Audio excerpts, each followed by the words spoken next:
I had a very short email which reads that why do Filipinos always threaten a foreigner when they have an argument with deportation? My answer to this, some of my countrymen who act this way because of the very obvious reason of blatant ignorance.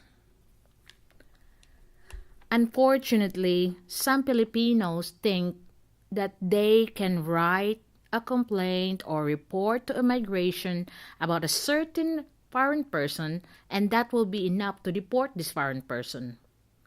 What they don't realize that even though these people are foreigners living or sojourning here in the Philippines, they are also protected by our Philippine laws.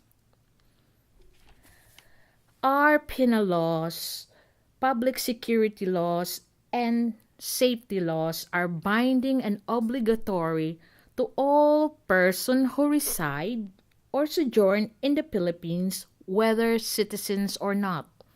That means that even aliens or foreigners are covered and protected by the laws of the Philippines during all the time that they sojourn within the Philippine territory.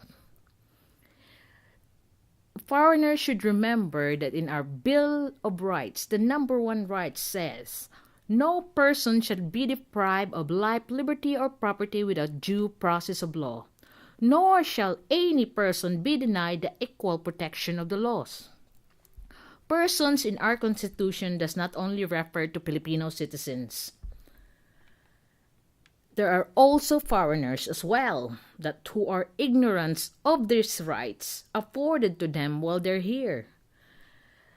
So please bear in mind, not a simple argument or fallout with a Filipino can get you deported, as due process of law also applies to foreigners.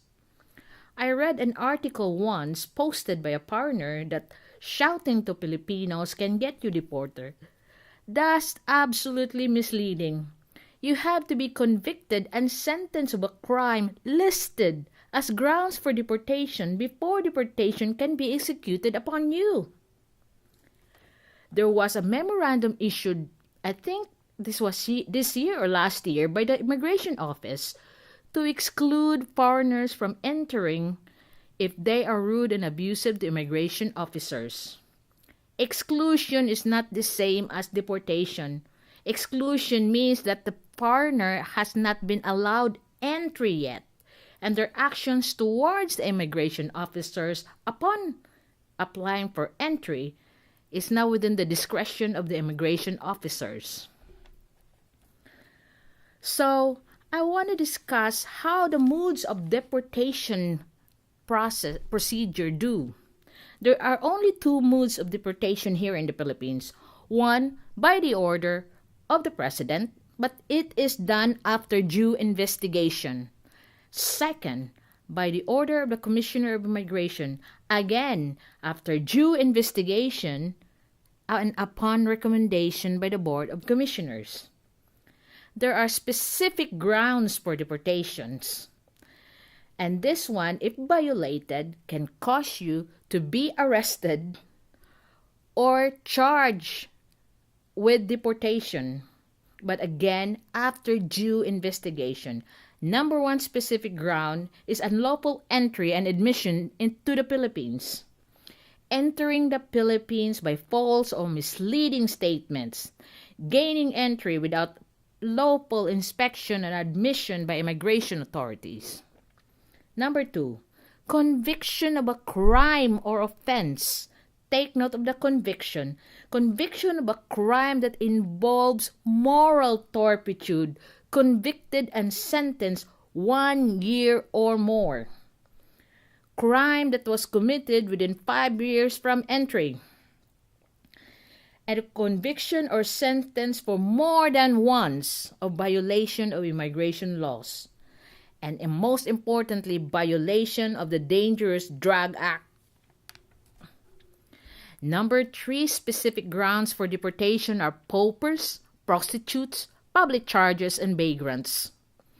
Number four is economic saboteurs, those that engage in activities of black marketers, hoarders, profiteers, or abscond or alienate their properties intending to defraud their creditors.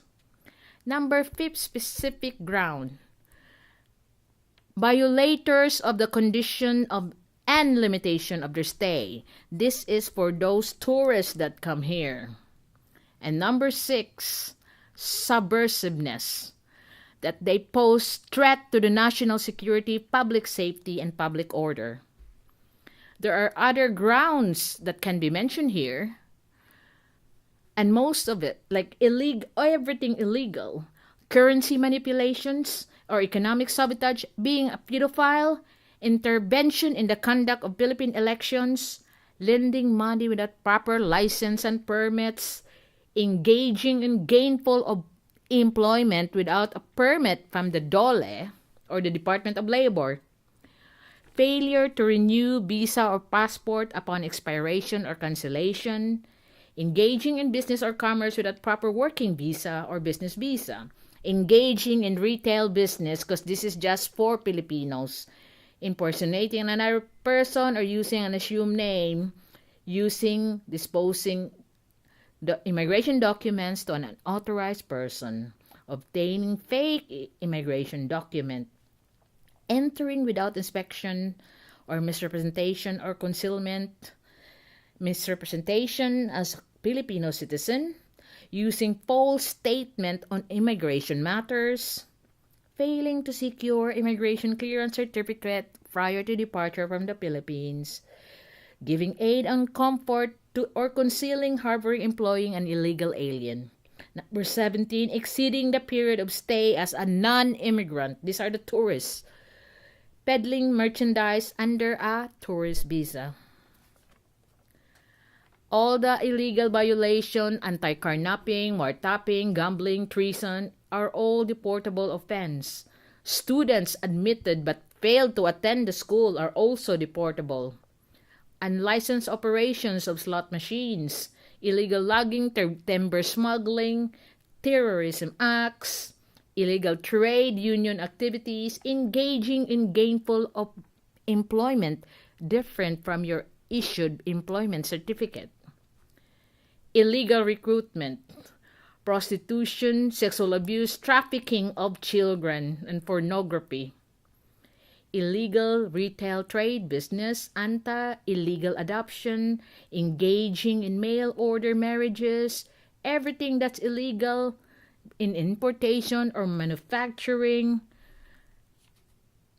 and marriage to evade immigration laws, violation of the anti-dummy law by using Filipinos as owner of the land for them, commission of acts contrary to morals, good custom, public order, or public policy of the Philippines, and violation of duty-free purchase privilege. You cannot just be deported without due process. You gotta have to be convicted and sentenced of the crime or the offense that you're accused of before deportation can happen to you. So the next time a Filipino threatens you, the cliche of "I will deport you," just let it pass onto your other ear. As long as you are only exercising your right and your actions are justified, there is nothing for a foreigner to worry about being deported because due process of law applies to you. Thank you.